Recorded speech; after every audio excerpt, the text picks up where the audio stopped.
Grandes errores en la gestión de proyectos.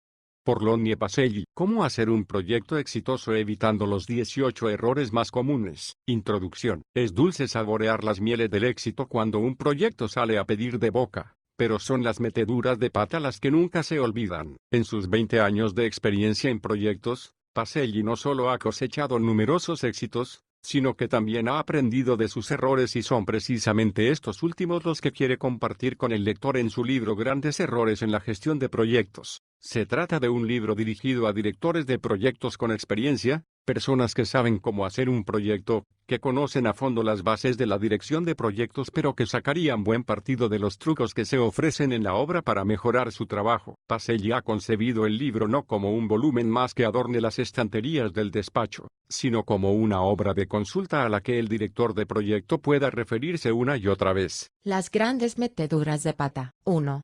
No estábamos tratando el problema correcto. Todo proyecto entraña la necesidad de resolver un problema, ya se trate de una barrera que nos impide avanzar o de una oportunidad para hacer algo mejor. En aquellos casos en que sus consecuencias son reales y tangibles, las personas se preocupan de asegurarse de que el problema no llegue a aparecer y es justamente esa claridad de metas lo que contribuye a evitarlo.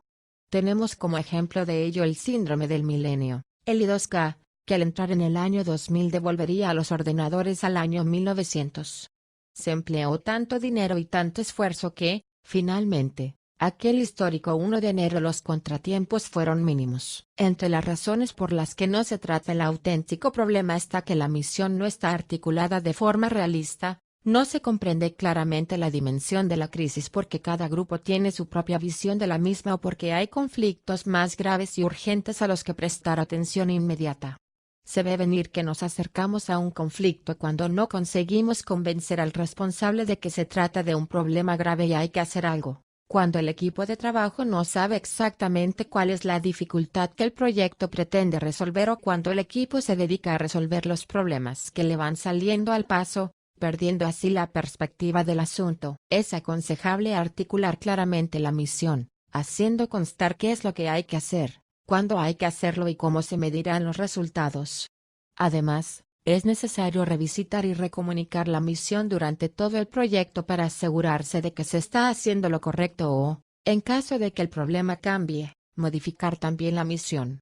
Asimismo, resulta vital asegurarse de que el proyecto responde a las prioridades del patrocinador, y en caso contrario, reconocer sin complejos que es algo que por el momento no le interesa. 2. Diseñamos lo que no era. La mayoría de los proyectos comienza con el diseño del producto final y en su realización se toman en cuenta los deseos del cliente y lo que resulta factible dadas las limitaciones. Cuanto mayor sea la participación del cliente en el diseño, mayores serán las probabilidades de éxito. Sin embargo, suele ocurrir que los equipos de trabajo se apresuran a realizar el diseño para luego descubrir que ciertos detalles se han hecho de forma errónea o se han omitido por completo. Las razones por las que esto sucede son que el proyecto no estaba delineado correctamente en todas sus dimensiones funcional, geográfica, organizativa y de expectativas concretas. No se ha dejado participar al cliente como es debido, se ha presionado demasiado al equipo de trabajo en el proyecto para que trabaje de verdad y muestre algo productivo. Se ha perdido algún eslabón al transformar los requisitos en diseño.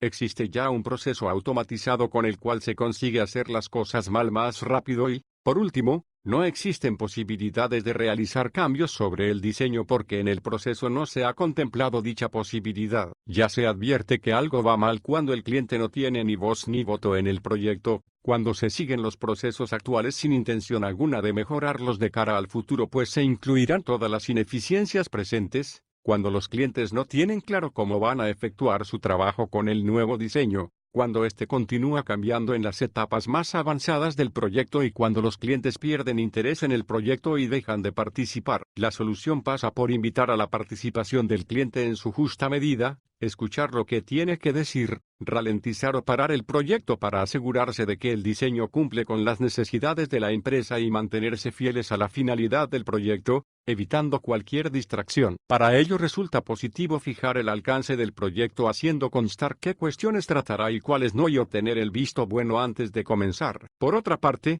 fijar unos límites se torna esencial, como también estar preparado para cambiarlos según las necesidades del negocio. Además es aconsejable, por un lado, que a lo largo del camino se establezcan hitos que indiquen que se van completando etapas y, por otro, que la posibilidad de utilizar prototipos se considere seriamente para poder así reflejar los requisitos y modelar los diseños del sistema o del proceso. 3.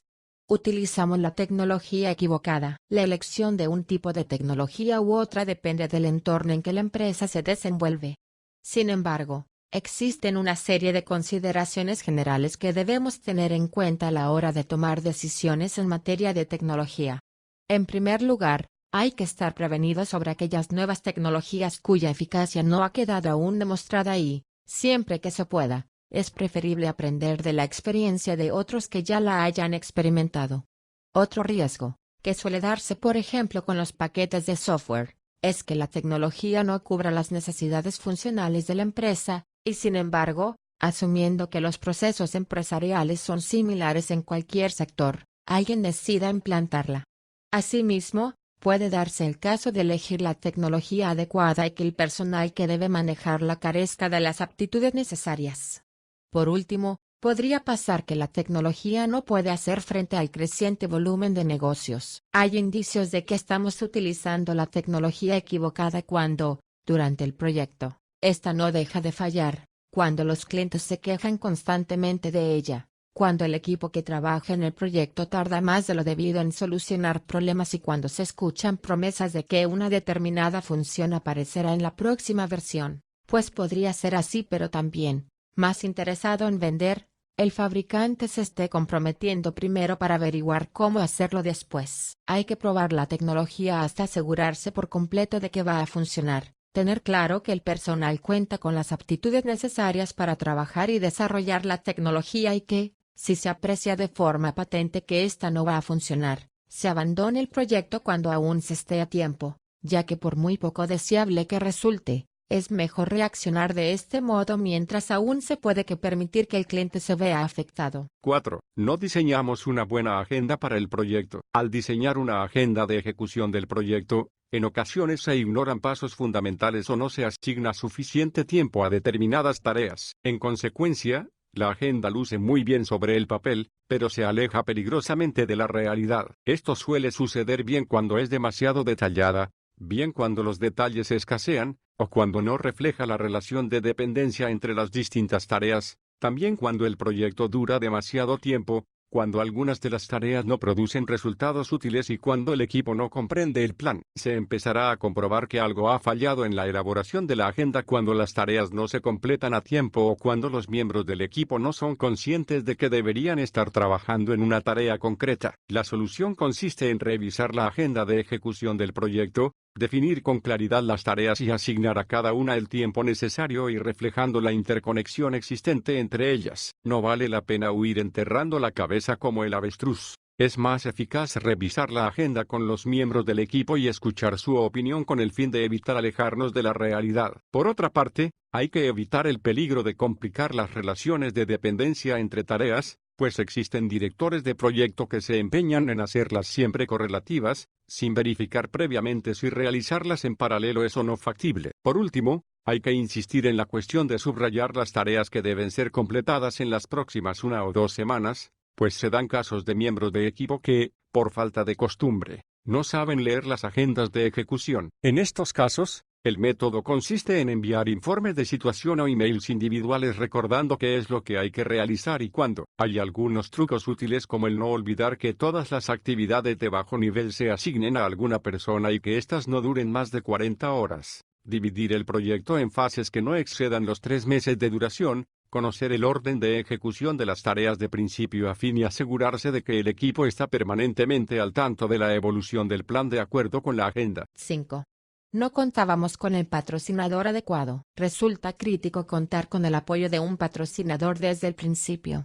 Esta persona se caracteriza por sufrir directamente las consecuencias del statu quo y se beneficiaría enormemente de la realización del proyecto.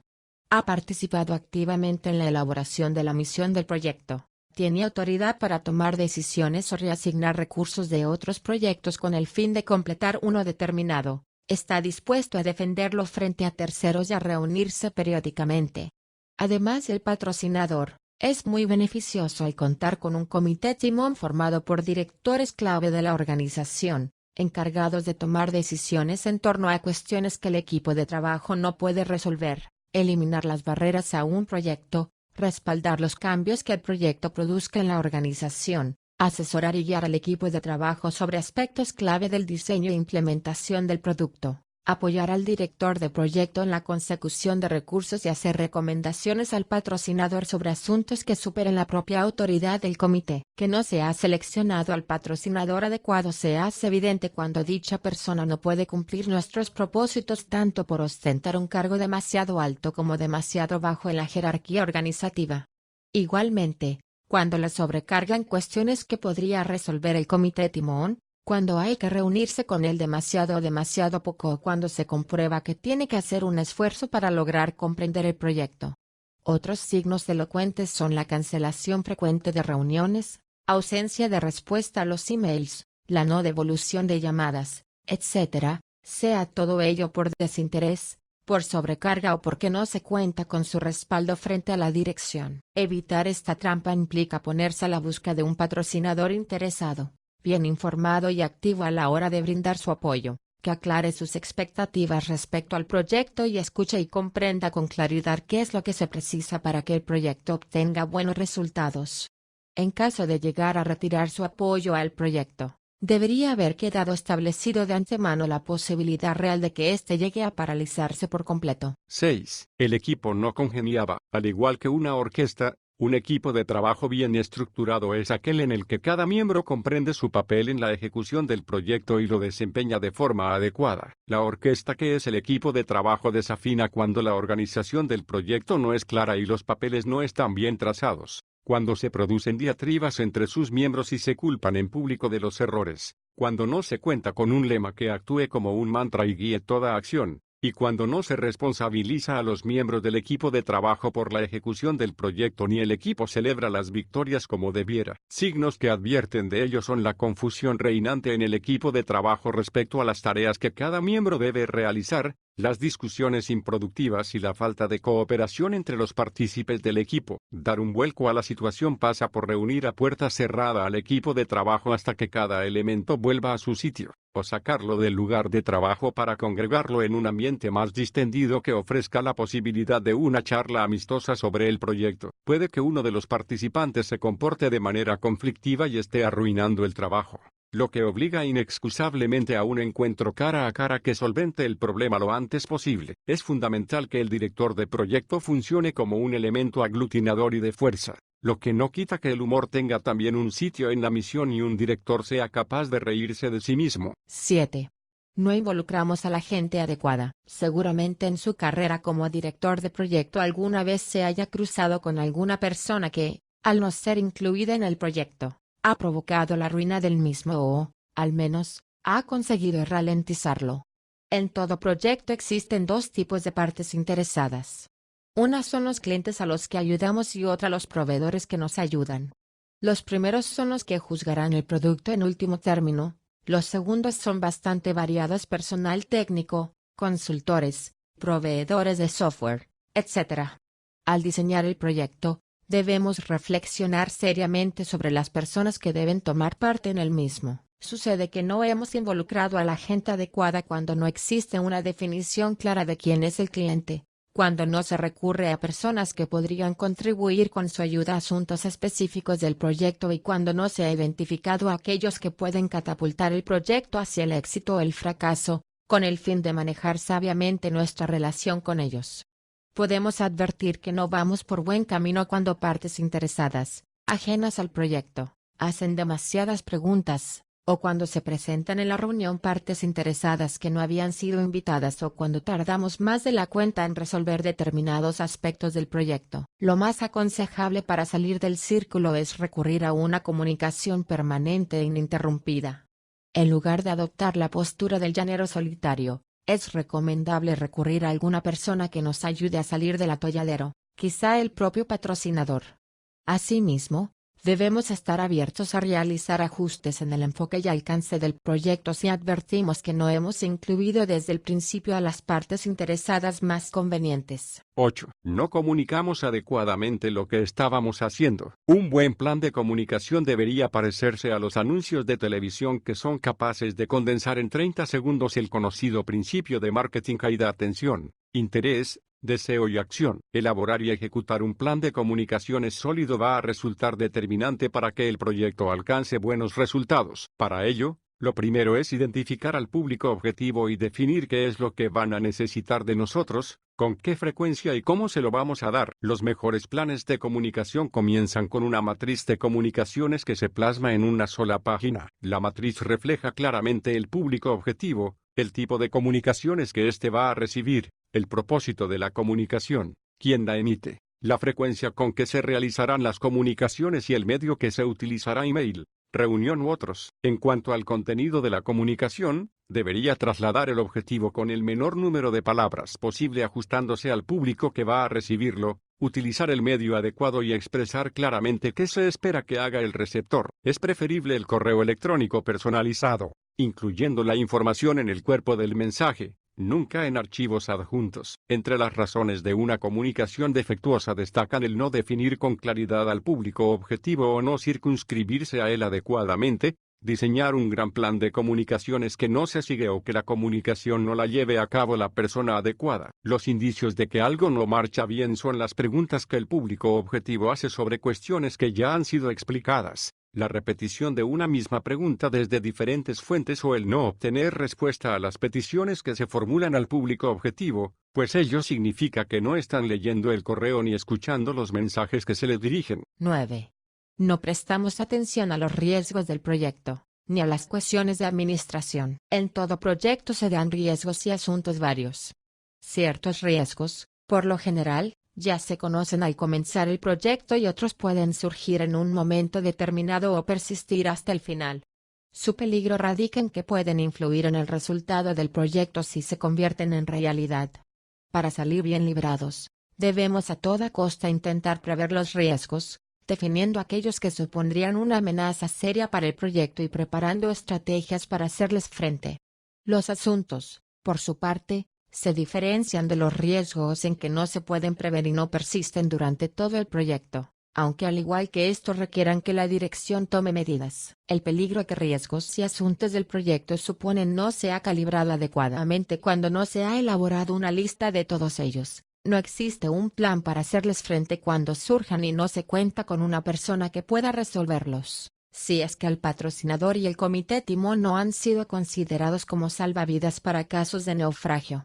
De manera que todas estas carencias deberán ser subsanadas si queremos salir airosos. 10. El proyecto costó mucho más de lo que se esperaba. En algunos proyectos se invierte más dinero de lo previsto y, aunque ello redunde en beneficio de los mismos, dado que sus resultados también mejoran más de lo esperado, la credibilidad del director de proyecto puede quedar en entredicho al no cumplir lo prometido desde el punto de vista económico. El director de proyecto debe saber manejar su presupuesto de forma que las variaciones temporales no afecten al resultado final, para lo cual es bueno estimar tanto la variación actual como la variación total al completar el proyecto. Sin embargo, a veces ocurre lo inevitable, el director aún no posee suficiente experiencia para ajustar las variaciones finales. Los recursos que se utilizan no son los mismos para los que se había realizado el presupuesto o no se preparó un fondo de emergencia. Hay situaciones en las que no queda otro remedio que solicitar más fondos, en cuyo caso es aconsejable que el director de proyecto tenga una versión clara de los hechos, verifique si se pueden hacer recortes y cuente con una estimación realista y creíble del gasto final. Algunos indicios de que se va a rebasar el presupuesto inicial son el aumento de las variaciones a medida que el proyecto avanza,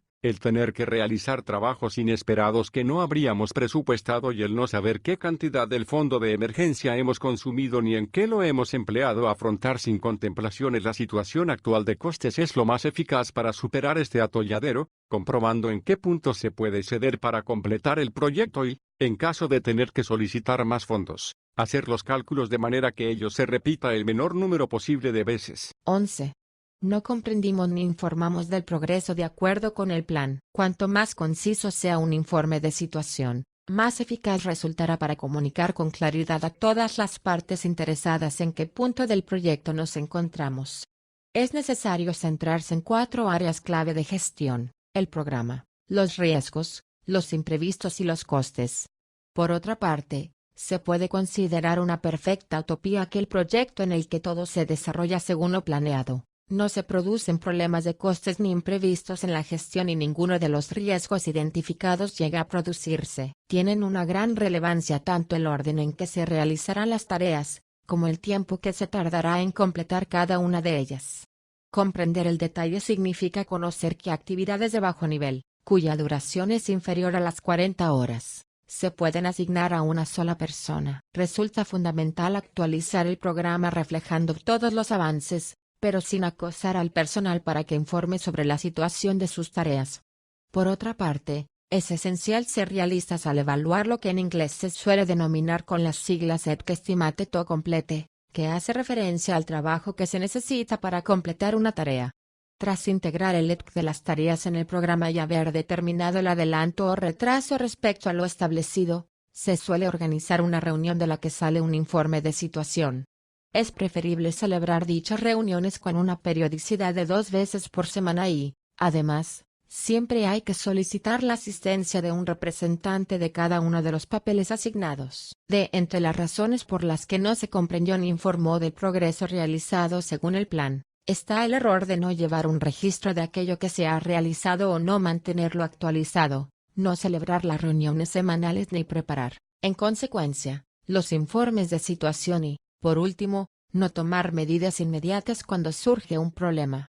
Todo ello deriva en situaciones anormales en las que los miembros del equipo de trabajo u otras partes interesadas interrogan con frecuencia sobre el avance del proyecto, o que ante la aparición de un problema nadie tenga claro quién debe resolverlo ni la fecha límite para hacerlo. Observar una actitud realista y mantenerse ojo avisor ante los problemas que en cualquier momento podrían hacer su aparición, además de realizar un seguimiento continuo pegados al terreno, es la clave para salvar escollos de este tipo. 12. Intentamos hacer demasiado. El deseo de complacer al cliente, aquello para lo que algunos llegan a prometer imposibles, es una de las razones por las que con frecuencia los proyectos fracasan. Algunos se comprometen a hacer mucho más de lo que es sensato y llegado el momento cumplen poco, mal y a destiempo. Es cierto que las culpas pueden repartirse entre los clientes con deseos poco realistas o directores de proyectos demasiado ambiciosos. De cualquier modo, se llega a una situación en la que el trabajo acaba sobrepasando todos los límites, pues el alcance del proyecto no se ha calibrado de forma adecuada. El equipo de trabajo no sabe cuándo debe poner fin a su tarea o, peor aún, se intentan rellenar las horas disponibles con trabajo adicional y entonces la gota colma el vaso. Prestando una fina atención, puede advertirse que algo no marcha bien cuando, una vez congelado el diseño del producto, se oyen excesivos desiderativos del tipo si el producto pudiera hacer tal o cual cosa. Para evitar caer en la trampa, consolidemos el alcance del proyecto, aprendamos a decir y mantener un no y revisemos programa y presupuesto para poder acomodar los imprevistos que pudieran surgir modificando el alcance del proyecto. 13. No realizamos suficientes pruebas. Los simulacros de incendios son ejemplos de pruebas que tienen por objeto asegurarse de que todo aquello que tiene que suceder, sucede tal y como se planea. Sin embargo, como consecuencia de dedicar excesivo tiempo a las tareas previas a las pruebas, en muchos proyectos las propias pruebas suelen condensarse o restringirse. A veces la situación se solventa asignando recursos extraordinarios de forma que las pruebas se puedan realizar más rápidamente y así ganar tiempo, pero en ocasiones no queda otro remedio que saltarse las pruebas y, al final, es al cliente a quien le toca sufrir las consecuencias. Los mejores planes definen los tipos de pruebas que se deben efectuar de unidad de producto, de resistencia, de aceptación del cliente, dividen el proceso de prueba en fases o ciclos, hacen constar qué resultados se espera lograr para demostrar con contundencia que la prueba ha sido un éxito y, asimismo, especifica las personas, tiempo y recursos necesarios para llevar a cabo las pruebas. Puede preverse un fracaso sin paliativos cuando no existe un plan de pruebas, cuando sí existe pero no se sigue, cuando no se ha definido con claridad cómo se medirá el éxito, cuando no se ha incluido al cliente en el proceso de pruebas y cuando el equipo de trabajo da por supuesto que algo funcionará sin haberlo ensayado previamente. Es entonces cuando las pruebas de producto comienzan más tarde de lo que proyectábamos, cuando el cliente encuentra dificultades que el equipo de trabajo debería haber detectado mucho antes de que aquel las encontrara o, finalmente, cuando estando a punto de finalizar las pruebas según lo planeado, no se han logrado buenas calificaciones para los criterios establecidos. En los casos en que excesivos contratiempos vayan apareciendo en esta fase, se aconseja retroceder a una fase anterior del proceso de pruebas para cerciorarse de que no todo es producto de un fallo previo. Uno de los trucos es hacer que todo el equipo se concentre en conseguir una meta en un tiempo determinado de forma que todos se esfuercen en pasar las pruebas. Pero si los obstáculos que surgen acaban por casi impedir la continuación de las pruebas, lo más sensato es abandonarlas.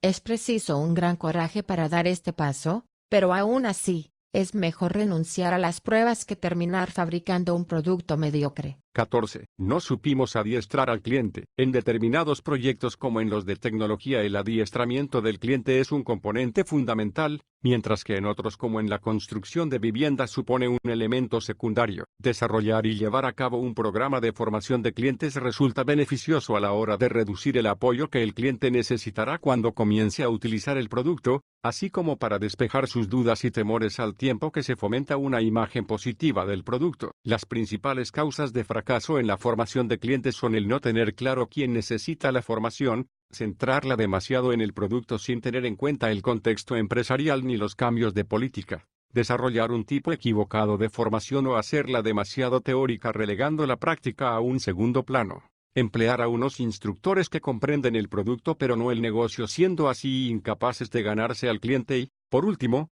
los fallos constantes del producto mientras el cliente recibe la formación. Enseguida acabará por advertirse que los clientes empiezan a faltar a las sesiones formativas o que, acudiendo a ellas, continúan estancados y sin saber cómo utilizar o sacar partido del producto. La formación tiene que hacerse eco de las necesidades reales, ha de ser relevante y tiene que ofrecerse en el momento adecuado. Los miembros del equipo de trabajo deberían tomar parte en el programa de formación y el feedback sobre la calidad de la instrucción tendría que ser inmediato, de modo que las sesiones puedan detenerse y rediseñarse si se detecta que algo no funciona de la manera esperable. 15. No tiramos del enchufe del proyecto cuando deberíamos haberlo hecho. Una retirada a tiempo es una victoria, y saber cuándo ha llegado ese momento es un arte que el director de proyecto debe cultivar, pues contribuye a cimentar su reputación de persona objetiva, racional y digna de credibilidad. Algunas de las razones para saltar del tren son saber que el beneficio del proyecto no se materializará, que los costes se han vuelto bastante superiores a lo que se esperaba, que otros proyectos son más urgentes o que el diseño propuesto no responde a las necesidades del cliente. La decisión de detener un proyecto debe tomarla todo el equipo, encabezado, eso sí, por el director de proyecto. Se puede llegar a esta situación cuando no se fijan unos puntos de verificación a lo largo del camino para determinar si se van a cubrir las necesidades del cliente al coste estipulado y en el tiempo prometido, o cuando el equipo aún espera un milagro que salve un proyecto atacado por una enfermedad terminal. Que algo no marcha bien puede percibirse cuando el cliente o patrocinador del proyecto pierden el interés en el mismo, cuando cambia el patrocinador, cuando se generan situaciones de gravedad que pueden terminar con el proyecto o cuando su viabilidad comienza a generar cierto escepticismo en el cliente, en el patrocinador o en otra parte interesada. Por ello, y para evitar llegar a esta situación, establecer puntos de verificación que confirmen que el proyecto va por buen camino es esencial, tanto como la determinación de frenar un proyecto cuando se detectan elementos serios que lo tenazan sin esperanza de continuación. 16. Tropezamos en la línea de meta. Una de las meteduras de pata que más cuesta asimilar en un proyecto es que todo vaya por buen camino y de pronto, justo al final, suceda algo que lo eche por tierra todo, casi a modo de castigo divino por haber cantado victoria demasiado pronto. Es por ese motivo que, durante las últimas semanas del proyecto, es cuando menos hay que bajar la guardia, cuando más que nunca hay que estrechar las comunicaciones y resolver cualquier imprevisto que surja. Entre los motivos por los que algo descarrila en el último momento se encuentra el que alguien realiza un cambio de última hora en el producto, y ese cambio tiene efectos secundarios que repercuten en algún otro punto. Otra explicación se encuentra en el exceso de presión que se suele ejercer sobre el equipo para terminar el proyecto cuando aún no se está listo para ello, llegando incluso a interferir en la comunicación entre los miembros del equipo. Puede empezar a suceder que de pronto comience una reasignación de los partícipes a otros proyectos o que los clientes se pongan a solicitar cambios de última hora que no son esenciales para el producto. Ante estas señales de confusión solo cabe mantener la perspectiva, reanudar la comunicación entre los miembros del grupo y estabilizar el producto rechazando todo cambio que no sea absolutamente necesario. 17. El vendedor no cumplió con lo que debía. Existen momentos embarazosos tanto para el cliente como para el vendedor, como por ejemplo aquel en que se descubre que lo que se había prometido no se va a cumplir, con lo cual el vendedor pierde su credibilidad, los beneficios en el contrato actual y la posibilidad de hacer negocios en el futuro, mientras que, por su lado, el cliente ha malogrado su tiempo y su dinero porque el producto no está listo. La metedura de pata es achacable al vendedor cuando exagera las prestaciones del producto o recurre a la táctica del anzuelo, proponiendo al cliente algo que luego habrá que cambiar con el fin de cumplir con lo prometido. Signos que nos permiten ver que algo no marcha como debería son que el vendedor no cesa de retrasar las fechas, libera gente del proyecto antes de lo que se anticipaba. Intenta vender más utilizando para ello a los miembros del equipo de trabajo, su tarea no cumple con las expectativas fijadas o utiliza personal sin experiencia para labores que requieren de ella. La forma de anticiparse a estos contratiempos es solicitar del vendedor que emplee personas con la cualificación necesaria o, en su defecto, formarlas para que puedan cumplir con su misión como es debido. Nunca dejar de realizar controles periódicos, frecuentes y detallados. Contener las ambiciones del vendedor cuando éste descuida nuestro proyecto y asegurarse de que se esfuerza en sacarlo adelante, recordándole, si es necesario, que con ello también él saldrá ganando. En situaciones límite, nunca hay que dudar en sustituirlo. 18. No teníamos un plan B por si el producto fallaba. Es esencial tener un plan de contingencia listo por si las cosas se tuercen, con el fin de que todo el equipo sepa cómo reaccionar y el cliente sienta confianza. Al elaborar el plan de contingencia hay que tener en cuenta qué tipo de implementación se utilizará. Podemos enumerar tres: la Big Bang o cambio radical, la implementación por fases y la implementación en paralelo. Los mejores planes de contingencia delinean claramente tanto los problemas que podrían surgir, como los cursos de acción que seguir en cada caso. De todos modos, lo más importante es que miembros del equipo, partes interesadas y patrocinadores estén de acuerdo sobre las medidas que cada traba requiere. A pesar de todo, no deja de ser sorprendente que uno de los descuidos más frecuentes sea la inexistencia de un plan de contingencia o que, en caso de existir, se ignore y no se sigan sus directrices. La responsabilidad del director de proyecto no termina cuando el producto está en manos del cliente, ya que a este podrían asaltarle diferentes géneros de dudas. Por ello, un director de proyecto no debe retirarse hasta que el cliente esté en condiciones de utilizar con soltura el nuevo producto. No es extraño el hecho de que los clientes sigan teniendo preguntas sobre qué pasará si la implementación del nuevo producto no funciona, o bien que el equipo de trabajo no sepa qué hacer si las cosas no salen bien. Son evidencias de que desarrollar un plan de contingencia y ponerlo a prueba no es algo que pueda pasarse por alto. Para finalizar, un cliente no debe ser abandonado hasta que no se sienta completamente seguro frente al nuevo producto, frente al nuevo producto, frente al nuevo producto, frente al nuevo producto, frente